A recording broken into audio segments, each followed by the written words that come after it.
So when you're doing your hiring and you've got to find somebody who fits your culture, you've got to have somebody who knows and they can see through the person that they're interviewing. They're not interviewing a professional interviewee. They find out, is this person really going to hold the same values as our company does? And if they don't, that's going to be a mismatch.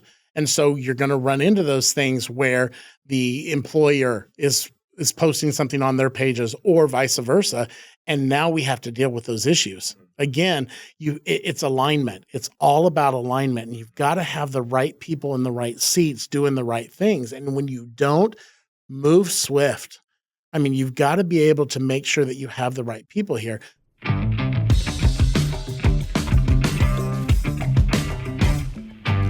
Welcome to the McKinney Podcast, the show that celebrates what makes McKinney unique by nature. This podcast exists to spotlight the people, the organizations, and the events that shape our great city. You can count on every episode to tell a compelling story and help increase your awareness and perspective on what's happening around McKinney. Your hosts for this fun-filled adventure are Fred Mahusay, owner of FredShots Photography, and James Jenkins, CEO of RiskWell. Connect with us on YouTube and on our website, McKinneyPodcast.com. Now, let's get into it.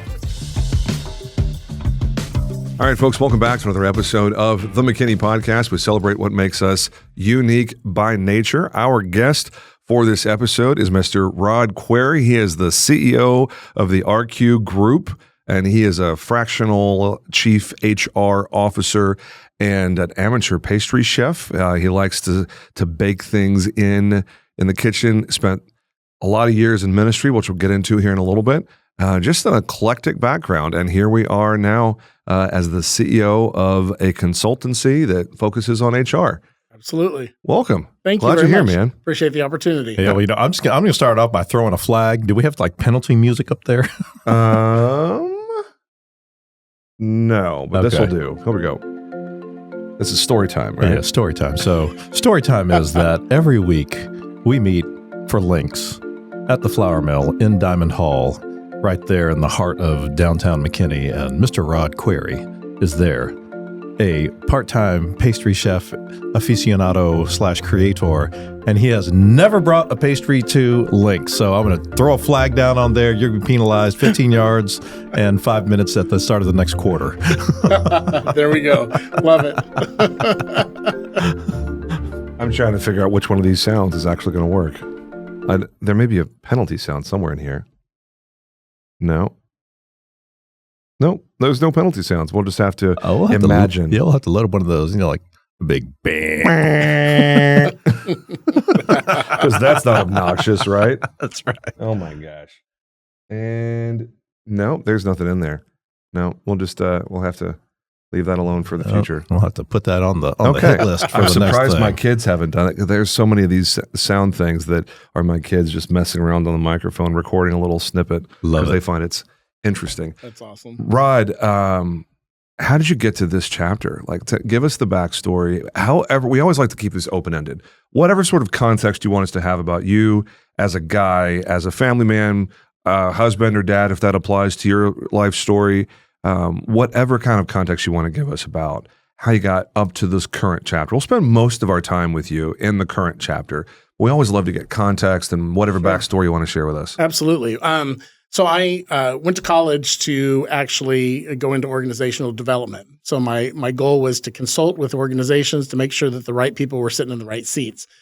So you're sitting in high school thinking, boy, I would love to organize. Isn't that weird? Was your locker neat? Very much so. Was your room neat? We lived in a very perfectionist household. Had one toy out at a time before the room had to be cleaned. So that's the environment I grew up in. One of those. My parents were in ministry my whole life, and so we always lived in a church home, and people in those days would drop by at any point in time. That's right. So the house had to always be clean. So that's just the environment I grew up in. Oh, okay. Man. But out of college, I went to work for an aerospace company. We were living in Southern California, and right out of college was doing all the paperwork to export planes to our international customers. So it was a really fun environment for me to be in. Worked in that environment for about 7 years. And then I went into full-time ministry, moved from California to North Carolina, ended up in Illinois, working in different churches, was a music pastor for several years. What's your instrument? I play keyboard, and then side things. I play the saxophone, drums, banjo, kind of a eclectic. Banjo. Have you ever been to banjo? Have had banjo in church?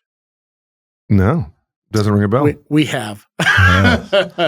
We had traveling groups that would come in and sing at our churches that they would have banjos. That's what started that whole thing. Little bluegrass gospel little type bluegrass thing. All right, gospel. nothing wrong with Yep, that. Listen, absolutely. Banjo is just country guitar, more country guitar. There's already country guitar. So, I was about to say, that's very country guitar. Right. It's not like the difference between violin and a fiddle. Right. Because we've all heard that phrase. Yes. Right. What's the difference between a violin and a fiddle? What shoes are you wearing? Yeah, exactly. Have you never heard that one? no, I'd never heard that one. Yeah. The way that it was told to me originally was, what's on your feet? Okay. If you're wearing boots, it's a fiddle. That's right. If you're wearing dress shoes, it's a violin. There you go. That's too funny. That works. Yes. Well, I have met violinists who are very offended at suggesting that they played a fiddle. Yeah, if you call them a fiddler, they will get up and leave. Yeah, I was like, I'm thinking to myself, it's the same instrument, It's the same instrument. It's the same Looks like. instrument. It is, yeah. It's like, So what got you into ministry? That never happens by accident. No, Was it because your parents were in ministry and yeah. you're just kind of born into it? Pretty much. Both of my brothers were involved in church work. We just kind of been the family business, so to speak. Yeah. And they all stayed in California. I ended up moving across the United States and then ended up in the Midwest. where So in California? we lived in, most of my life, I lived in Central California, Bakersfield, California. Yeah. And then met my wife down in Orange County, Costa Mesa. Family still lives in Fountain Valley in that area through there. So Nice. How about that? yeah, so it's an interesting kind of background. Did music for 20 some years and then went into more of an executive role. And during that time,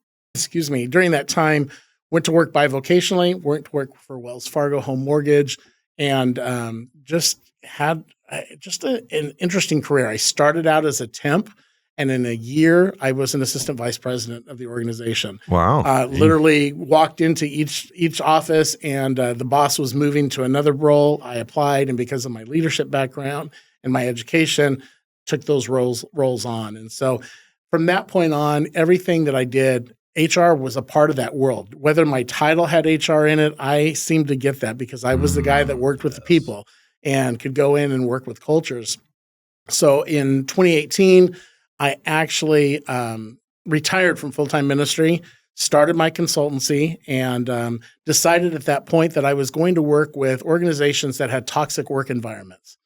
And I found out very quickly, nobody liked to admit that they had a toxic work environment. Right. Nobody was raising their hand saying, yes, that's me.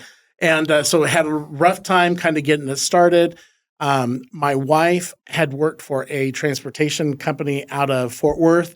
She'd done that remotely. And in 2019, they told her, remote doesn't work any longer. If you still want to work for us, you have to move down here to the North Dallas area. We've just moved to Plano. 4 months later, we're here. And COVID started. Yep. And remote And worked. by the way, That's right. you need to work remotely. Yeah, That's remote right. work Do not come all of a in. sudden. Oh my goodness. So we came down here, started attending the church for a little bit of time. They found out about my background in ministry and in HR, asked me to come on with them to create their HR department. And 5.5 years later, I was with them. My job ended at the end of last year. And about 3 years ago, in the midst of all this, I really started back up this fractional work with my company.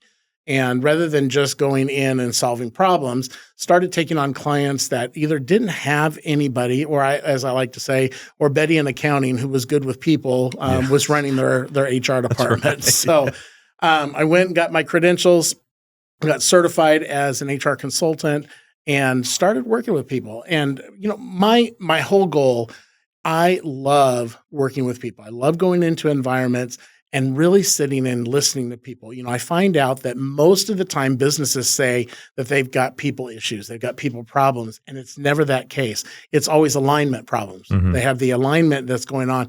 And so what usually happens is somebody has started a business, they've had passion in that, they come in and they set out their core values, they set the culture, and then they become disengaged. And then other leaders that are coming in, starting to lead it, and they lose the whole efficiency of what the company was about in the first place.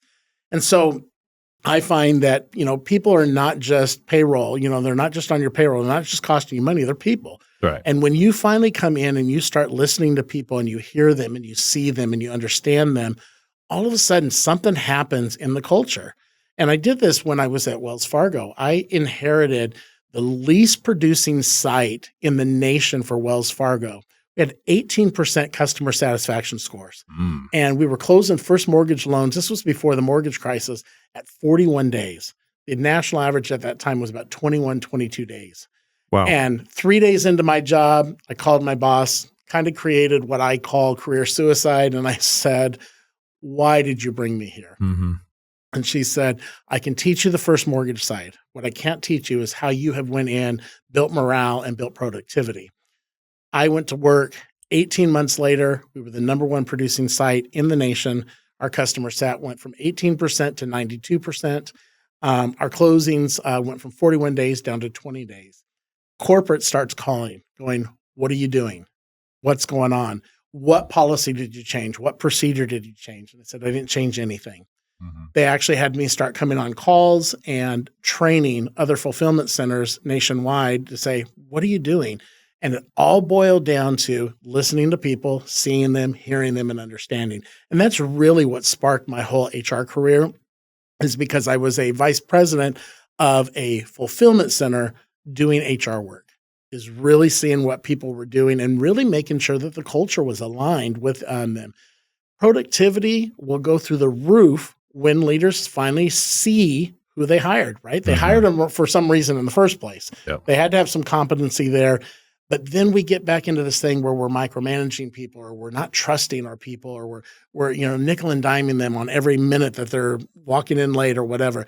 I have found that when you build that trust with your organization, everything changes. Retention changes, productivity changes. And that's what fires me up, is to get in and really find the culture and make those differences. I love it. It is so universal, regardless of what industry the audience is coming from, regardless of whether you're a business owner or you're a team member or you're self-employed or you're a professional homemaker. It doesn't really matter. Everybody can see, just at a human level, how important it is for organizationally, for the businesses that we either work at or we are a part of as a customer or a client, how the values of that company are put out in practice. Before we hit record, you said that one of the things that you do with your clients is take those core values, remove them from the wall, and put them into practice, into the fabric of that company. And I think whether someone's an employee, a customer, or an entrepreneur or business owner, we can all see how important it is for someone's, values and aspirational things, slogans on the website, and actual practice of doing business, how important it is for there to be alignment there. Absolutely. I had a client one time that they said that their one of their core values was generosity. And it was evident that that was not really a core value. And then I heard the leader speak at a conference, and the comment he made was, I'm generous to the people that I like. And it really hit me at that moment. That's not really a core value. Not generosity. That's not generosity. So when I walk into an organization, that's cronyism, my friend. That right there is nepotism and cronyism. Right? That is the opposite of generosity. It totally is. And it's interesting to me because I'll walk into organizations that they have written on their websites, in their employee handbooks, what their core values are. And within minutes, you can go, nope. This one, okay, maybe. And I find that, we throw some great words on the wall sometime. But if that's what we're going to stand by, then let's work through this. Just not even having to deal with my business. It was a client or a customer at a car wash that destroyed my car in their car wash. And they wouldn't fix anything because my car was more than 5 years old. Oh, whatever. And then when I went onto their website to find their contact information, they listed all of their core values, generosity, customer first, helpfulness, all these things. And I actually sent a letter to the president of the company and said, listen, you might as well take that whole page off of your website, because none of that is accurate. Because you can't go out and say this is who I am and then not produce that, not produce. And I'm not even talking from a financial standpoint. Right. But if you talk about trust, or you talk about integrity in your organization, and that's not coming through with everybody from the janitor to the CEO, you've got a culture problem that's going on. And that's where I get real passionate about that, because I want to make sure, like in my family, we have family core values, and then I have business core values and they interlock. But one of our core values in our family is fun. And when you're with our family, we are laughing, we're having a good time. Do we have problems? Absolutely, right? We have a whole unique environment. But if I am going to say that is one of my core values, then that's got to be happening. And what I find when I'm walking into organizations is they have those core values plastered all over the place because it looks good. Yeah. But it's not lived on a day-to-day basis. So do you help companies to craft their core values statement? I do. Oh. Yeah, I can help them with that. And typically that's by sitting down with the leadership team, not just the CEO. I talk to the entire team, because the team is going to help you just determine what those core values are. If you don't have them, number one. If you do have them, then let's redefine them. Because when you sit down with your team, they'll tell you what your core values are. It doesn't have to be listed anywhere. They'll tell you what they are.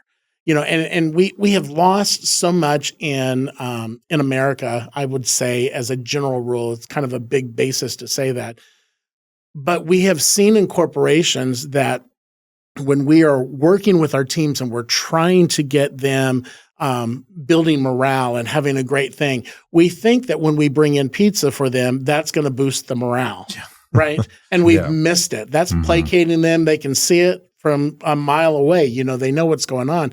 It's got to be something that's lived on a day-to-day basis. So when I walk in the office, I worked in an office one time where I took over an administrative team. And it was just telling the story to an entrepreneur earlier today. When the team members needed to use the restroom, they had to clock out with a note on their cube of, I left at 10:13. Oh, give me a break. So that when somebody else walked back in, they knew exactly where they were. And I said to this team, when I inherited them, I go, okay, that's not happening any longer, right? And this business had a Starbucks around the corner. And I said, listen, if you guys want to take 10, 15 minutes and run over there, go. It's not that big of a deal. Just don't take advantage of it. Let's make sure that we're getting our work done.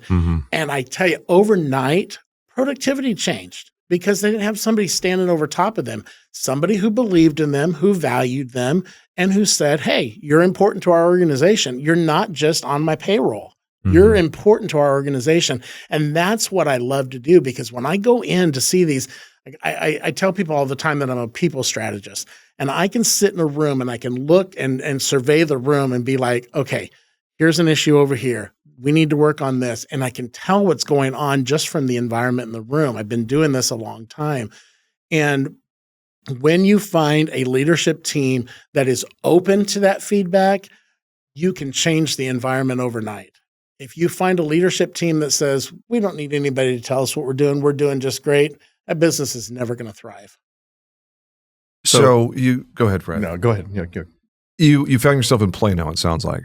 And was that right? The company moved to Plano, or my wife's company did. Yes. Okay. Sorry, I missed that detail. How'd you get to McKinney? I have to ask, because this is the McKinney podcast, so I want to hear all about your experience in this wonderful city that we live in, and how'd you find it? How did you decide, hey, this is where I want to make life happen? So I have a real interesting story with that will probably be interesting to your listeners, right? Okay, let's go. My wife's family, side of the family, lived in McKinney years ago, E.W. Kirkpatrick, and there's a home in downtown McKinney that's a historical monument, Kirkpatrick House, I believe is what it's called. Yep. That's part of my wife's family. And we would come down to this area and go to conferences in the Dallas-Fort Worth area. And one year when we were down here, we drove. This was years ago. We drove from Fort Worth to McKinney. I think IKEA was the only thing that was even built at that time out in this area. And so we have all through our marriage, we've heard all about McKinney, the McKinney house, everything that we talked about with our family. So when we moved down to this area, we were trying to figure out where we're going to land. And we rented a home for a couple of years just to see, what area we're going to be in, and then had the opportunity to build. And so we built a house in North McKinney, and we planted our roots here. And so my wife and I were here. My daughter moved with us at the time. She now lives in Dallas. And my mother, when she retired, she moved in with us. So right now we have 4 generations living under my roof. I've got my mother, my oldest son and his 2 kids, and my wife and I. So we have my 8-year-old granddaughter sitting on my almost 81-year-old mother's bed when I come home some nights from work, and just having those things going on. But McKinney has just become home, and we really love it. We love the whole area. We love to come down to the downtown area. One of our greatest memories is one of the first years we were in McKinney when we came downtown to the Christmas tree lighting, and we felt like we were in a Hallmark movie. Yep. It was just the craziest thing to walk around, and I'm like, okay, this is home. Mm-hmm. So that's our connection with McKinney. That's crazy good. We interviewed somebody just before we took our break for lunch, and she talked about being in downtown McKinney as like the Hallmark moment. Yeah.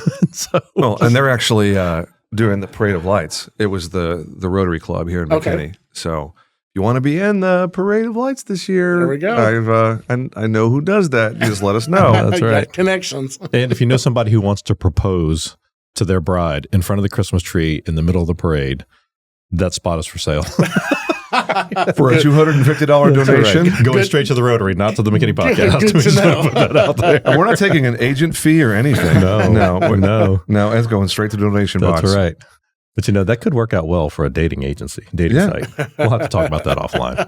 Okay, so back to the fractional HR thing. You've talked about the good side of it, taking things that are idyllic and in the platitude category, right, and actually moving it into, this is our attitude category. That's the good side. But HR also has the other side. So you said, okay, you no longer have to Post-it note yourself out that you're going to Starbucks. Just don't take advantage of it. What happens when someone comes to you with a situation? That's also in your wheelhouse, correct? 100%. Yeah. So, I have lived a motto for most of my life that, all we need to do is just be kind. Okay. Mm-hmm. I know it sounds simplistic. When I work with businesses or in any career that I've been in, tried to change the HR stigma into this not scary moment of you come into HR. I wanted to create it into an area where this is an open line of communication. Mm-hmm.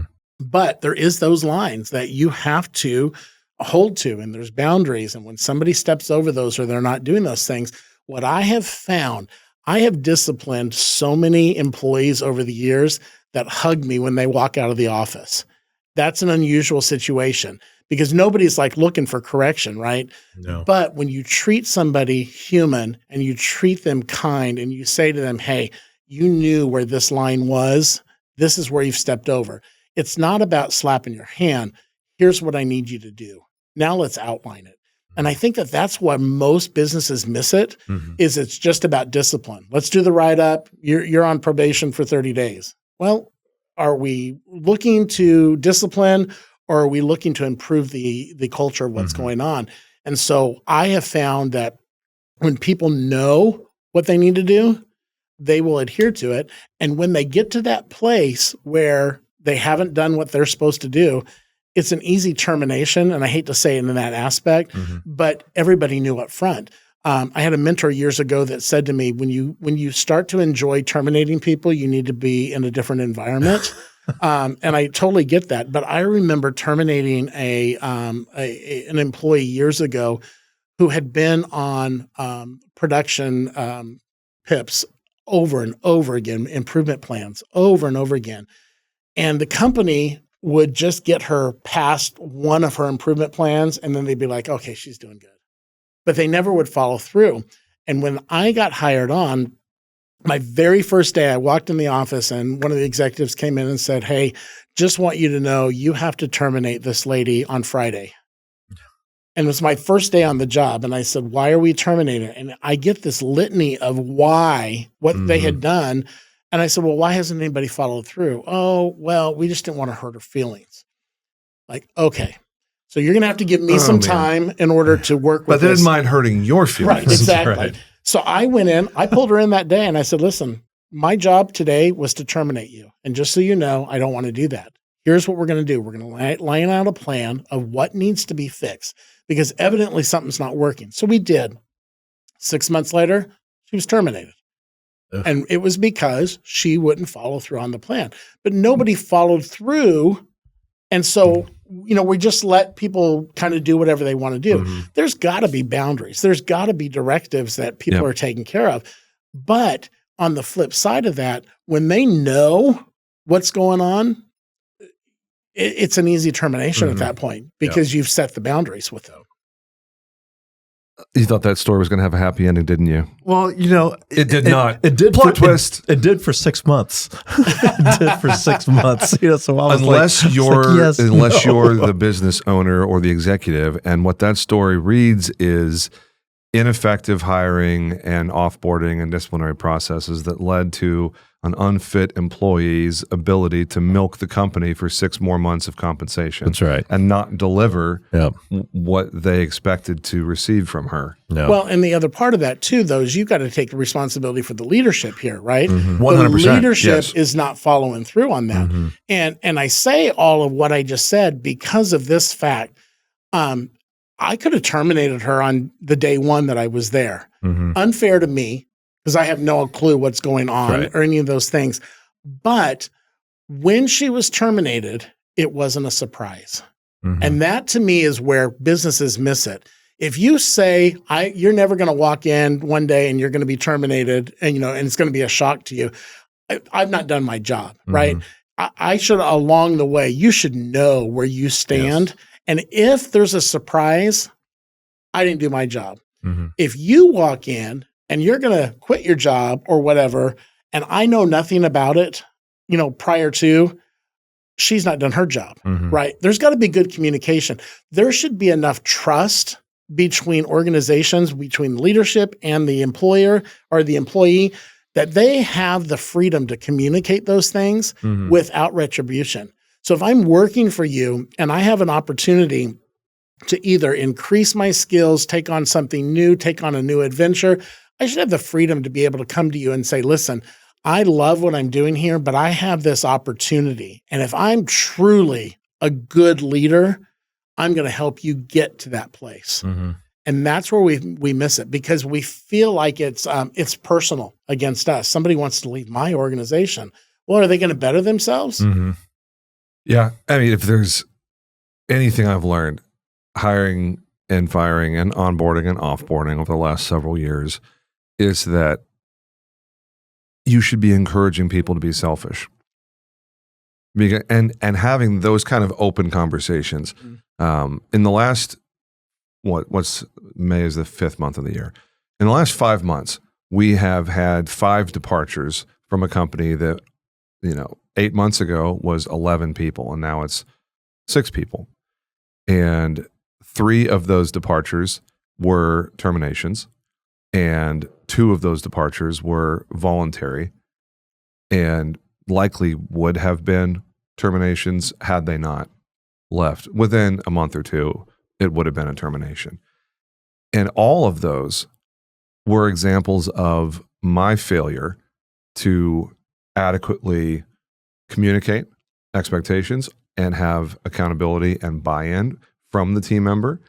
So, I mean, you're not going to find anything but agreement from me. I drink from the water of the Jocko Willink School of Leadership with his book, Extreme Ownership. Right, absolutely. So it's interesting having a leadership conversation on a podcast. It's not a business podcast. It's a community podcast. At least we want it to be. Yeah. Sometimes it feels like a business podcast. Well, I mean, but that's his business.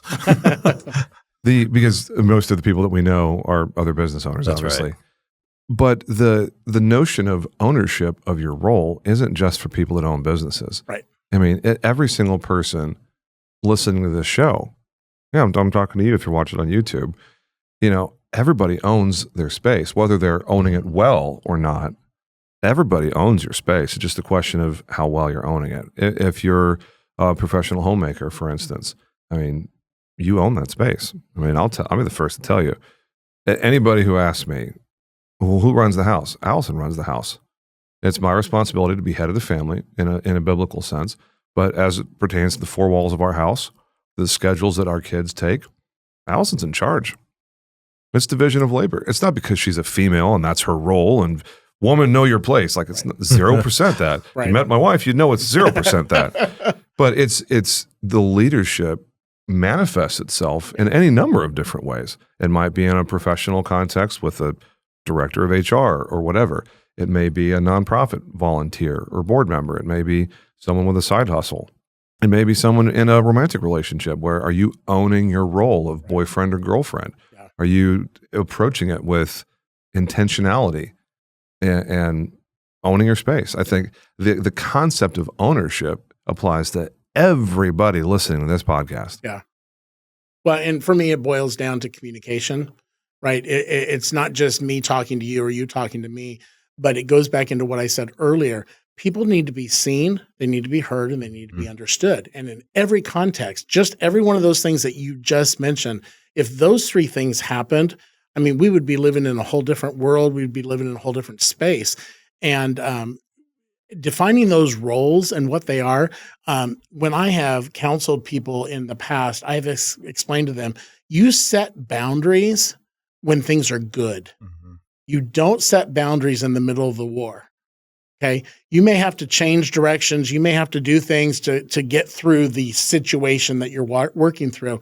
But if you set boundaries when things are good, everybody's on the same page. Yep. And that translates from business to marriage to relationships to whatever it is. You have to have the communication where you're talking with one another and having open conversation. And most of the time, people do one of two things in communication. They either completely shut down because it's not what they want to hear, or they dominate. Yep. And both of those are never going to get you any wins in your life. So for every person that's listening to the podcast, regardless if they're in business, if they're the mom in the home running the things, any of those things, it's got to come down to you set the right boundaries and you have the good communication where you're talking with one another. Mm-hmm. So on the communication side of things, there's, it's come up several times now I've seen in the last year where someone is professionally employed. They, 5 o'clock whistle blows, they leave, they go onto their social media and they post disparaging things, whether it's about the company or political, social events, whatever. And then the next day they come back to work and it's a big old mess. How do you see that affecting like employment dynamics and things like that because, Facebook, it's my own thing. It's my personal thing. I'll post whatever I want on there. When I come to work, I'm just going to do work. Is it fair for these companies that have let people go because of their personal social media posts? It's a great question, and there's a real fine line there. Mm-hmm. Okay. Most companies now I see are putting in social media guidelines in their employee handbooks. Okay. So again, it's the upfront communication that says, your social media is going to be monitored. You are a representation of us. They sign off on it.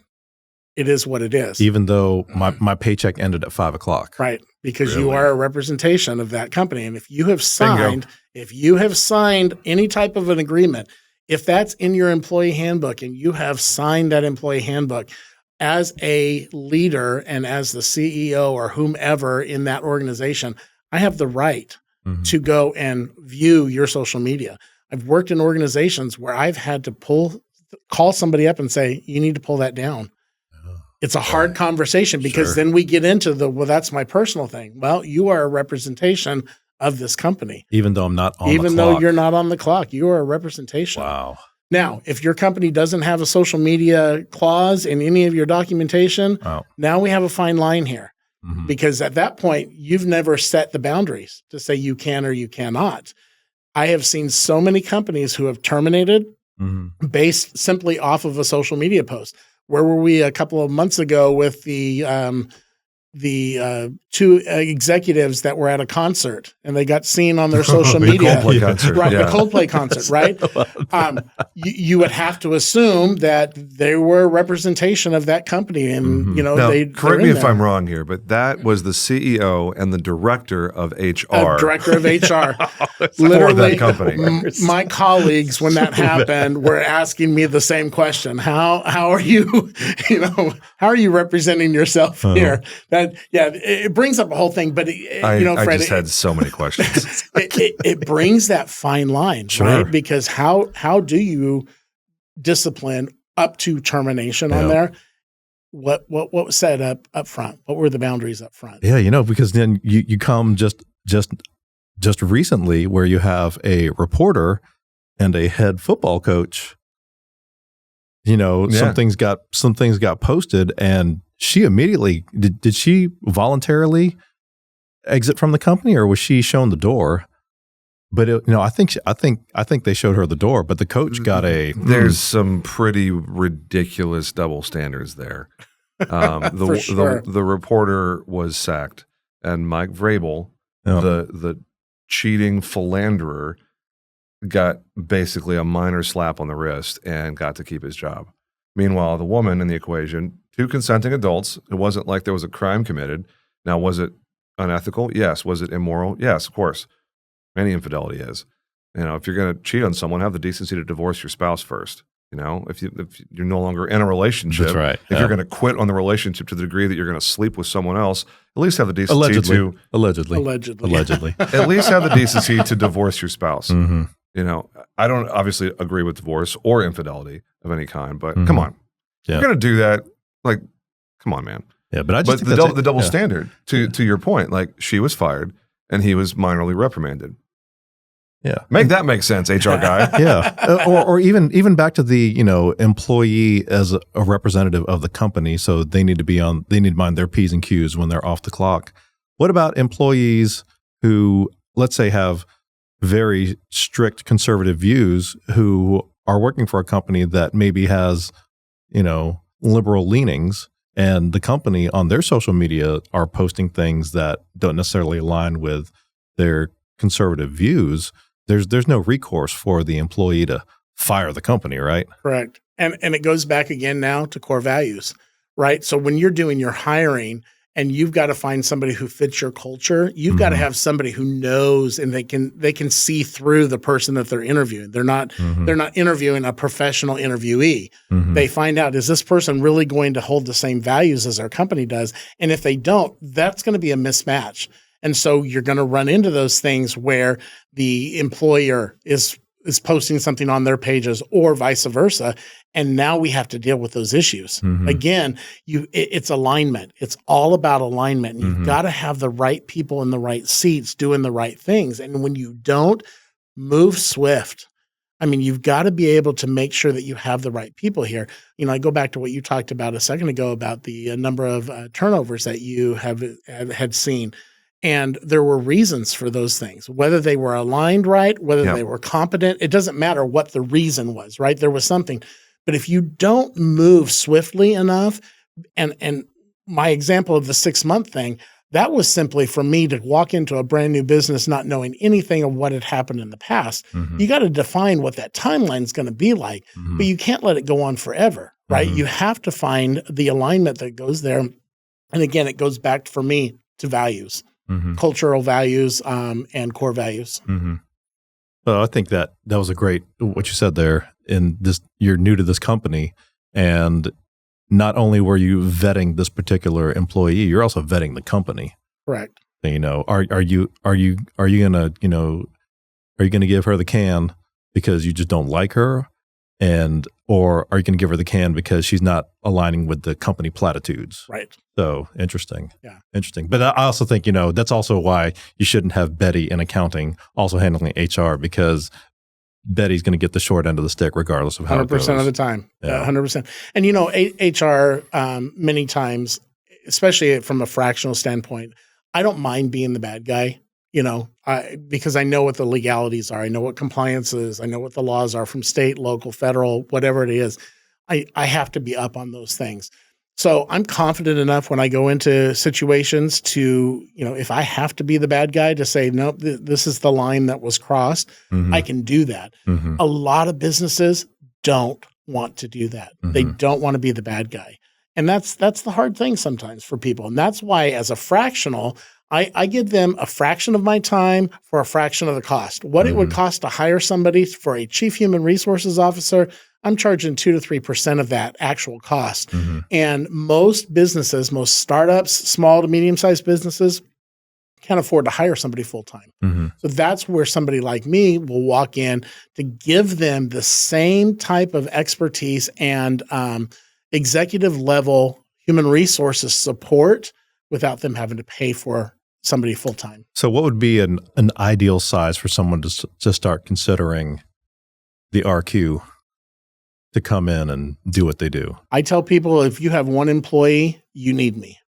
And it may just be for a project. It may just be to check out what you currently have in place. Let me look over it, review it, audit it, make sure it's compliant and legal, all the way up to you don't have anything. Let's do that. I just met with somebody today, and the comment was, I don't have any intellectual property.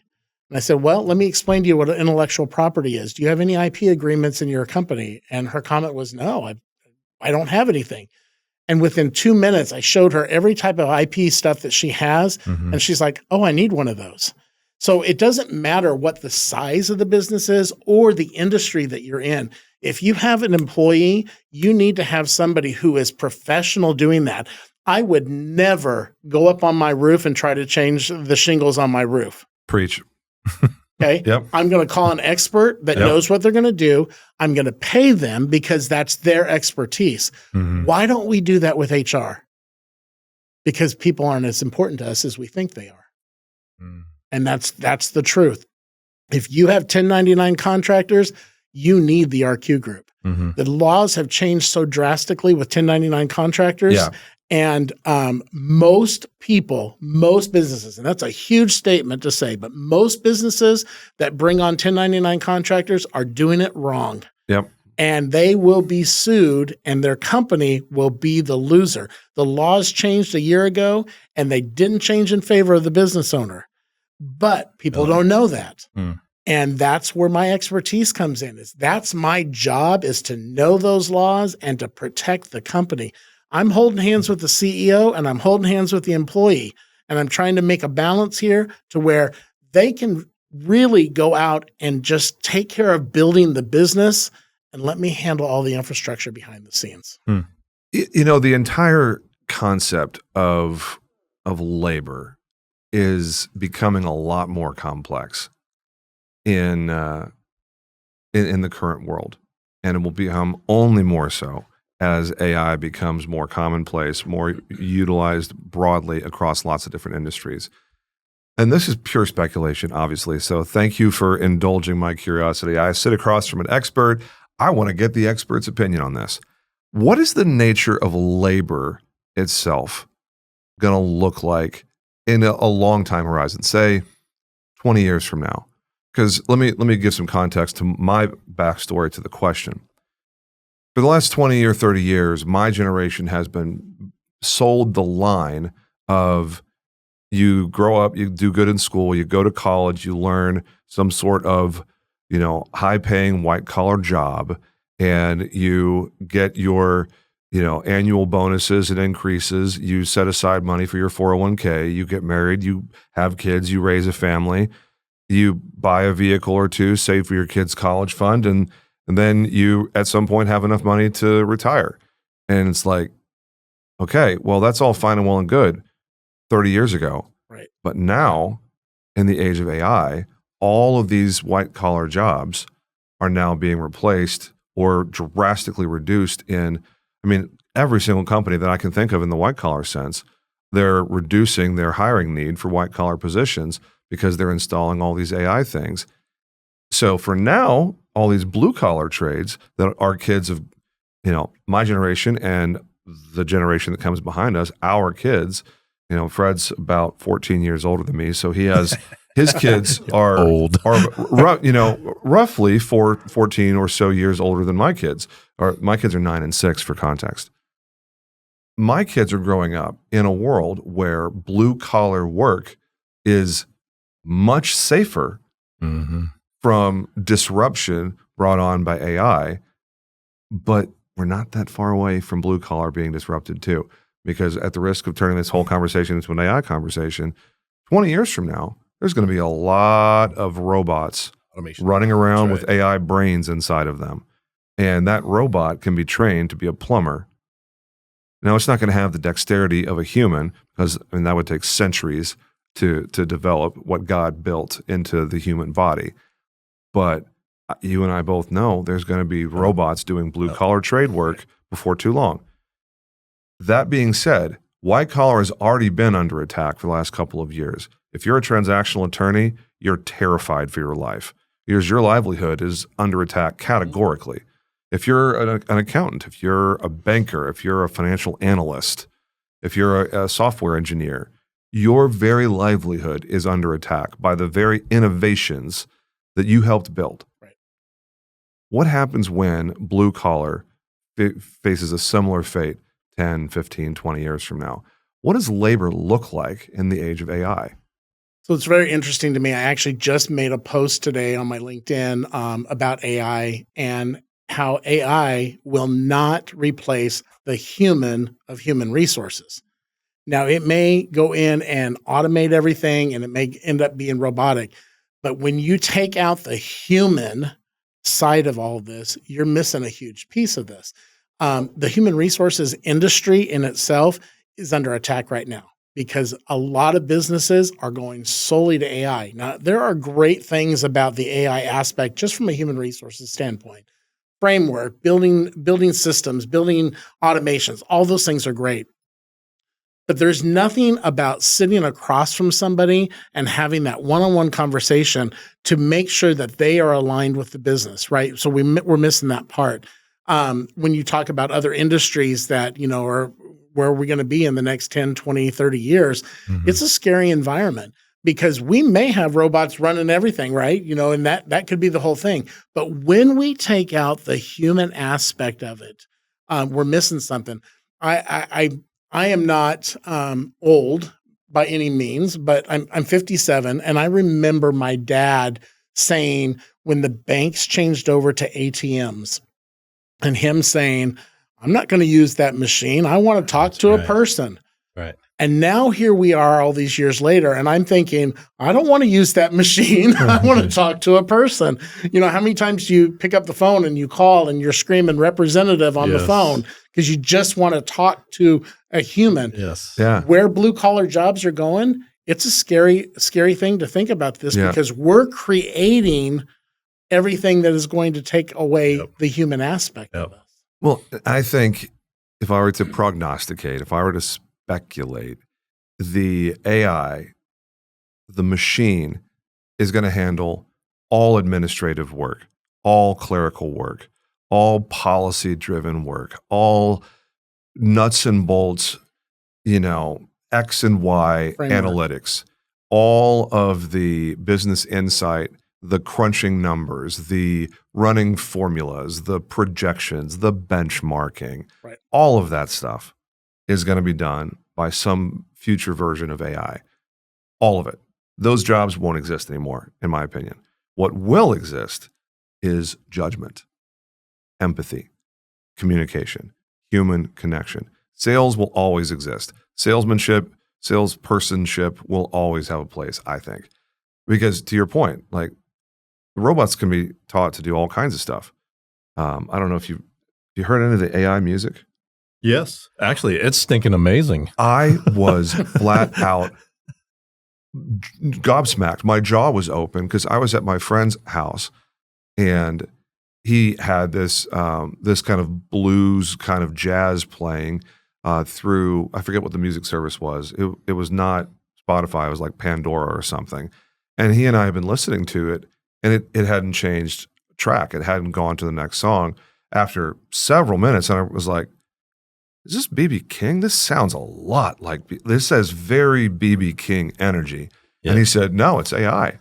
And I was like, how is it AI? It sounds exactly like a person playing a blues electric guitar. There were vocals in there. Wow. It was like it was indistinguishable from a human blues band. That's crazy. And I looked at it, and it says right there on the label, it's like blues, like studio blues, jazz, lounge, whatever. AI generated. Here's the model that generated. I'm just like, you'd have told me that was the John Smith trio, I'd have believed you. But it was AI. The entire thing. It was composed, the lyrics, the chord charts, the arrangement, the performance, all of it. Wow. AI. And I'm just like, whoa. That kind of makes me feel really, really icky. Yeah. Taking that human aspect out. But it sounded exact. And we think of blues, we think of jazz as a quintessentially human thing because it's so angst-filled and emotional, and it was machine derived. And we created that. I couldn't tell. That's right. I couldn't tell that it was AI. It was that good. And my wife Allison got so angry. She's like, that's just wrong. That shouldn't do that. That is just wrong. You're replacing musicians. You're taking someone's livelihood away. And I'm just like, kind of agree with you on this one. The cashier at McDonald's who gets replaced by a robot because they're the cashier at McDonald's and they have no marketable skill other than they show up and push buttons. Well, that person has an opportunity to level up their skill. The person who's a professionally trained, musician, a concert pianist or whatever, you can't exactly tell that person, well, upgrade your skills. It's like, I'm a professional musician. I have upgraded my skills.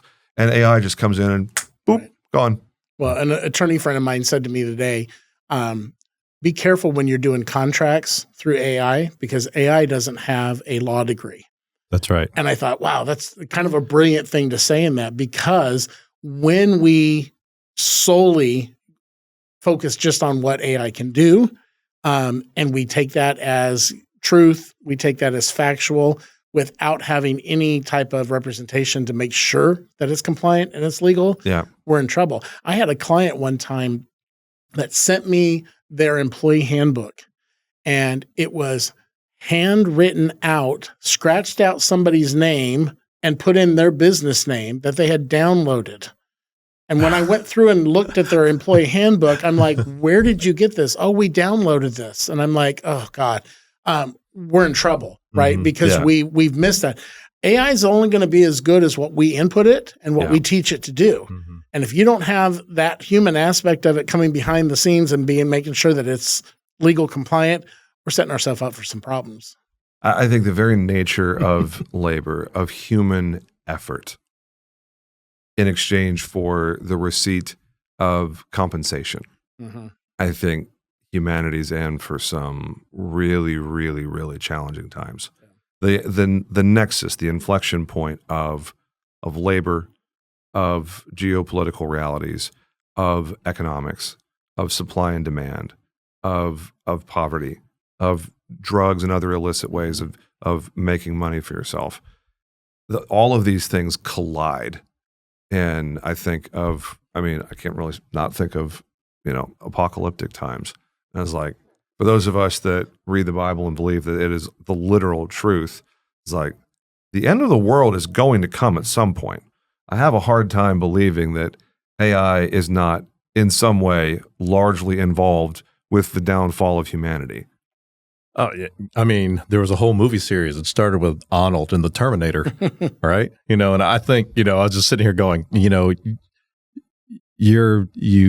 touched on the H side of HR, the human side of HR, but more and more, I have seen AI interaction where they have been able to, through contextual clues of whatever's being fed to it, or even it listening to I guess there's a stress indicator that AI can, tell, oh, this person is stressed, where the AI will respond with what seems to be appropriate emotional response, but it's not. It's all programming. It's not. That's right. It just ran through a series of filters and queries and said, okay, I should respond with this and in this way. And I'm just thinking, AI through the insurance industry is what's going to terminate all the world, because AI is going to go, oh, you know what?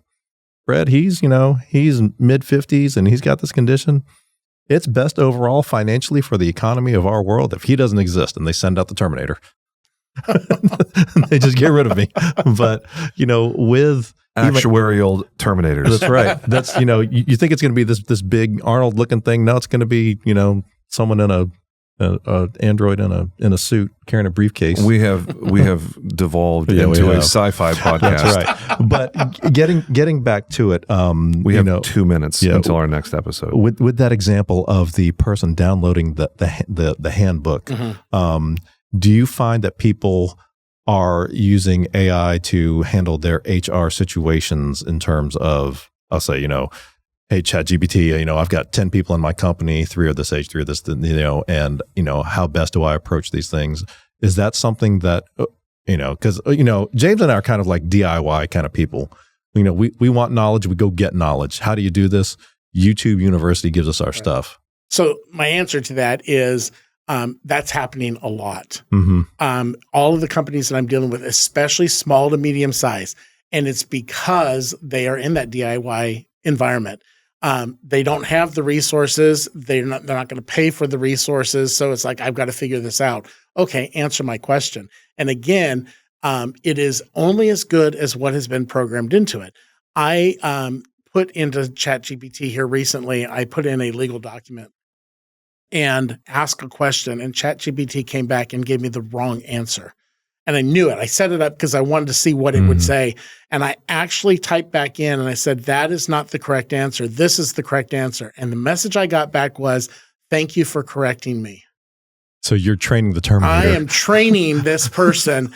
And yet we have businesses that are using that as truth, as factual. And that's the scary part of it.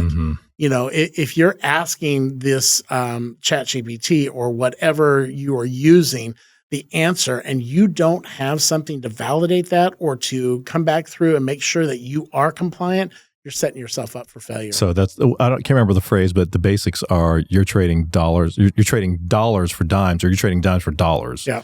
Because it's not as, there's no financial impact to you right now, but down the road, it can unravel into something absolutely infinitely worse. Well, and I tell people all the time, if you are proactive, it is going to cost you less than being reactive. Right. And it happens. That's a life lesson. That's universal. That's universal. Place. Yeah. But when you're talking about the things that I do for my business, if I can come in and get you set up correctly and make sure, audit what you have, it's going to save you in the long run. Man, I love that. Now, I hate that we're out of time, but there were so many things that we covered in there. So he is Rod Querry with the Arcue Group. Right. And how do people get in contact with you? You can get in touch with me on LinkedIn at Rod-Querry or on my website, thearcuegroup.com. All righty. Okay. And that has been another episode of the McKinney Podcast. If you'll notice, like James, he had to get to a meeting, and as oftentimes we do go a little bit long because we find our topics and our guests so interesting. So if you want to know more, be sure to check out Rod Querry and what he has to offer. And remember that an ounce of prevention beats a pound of cure. And oftentimes it is way more affordable, and it's best for you in the long run. Thank you for tuning in for this episode of the McKinney Podcast.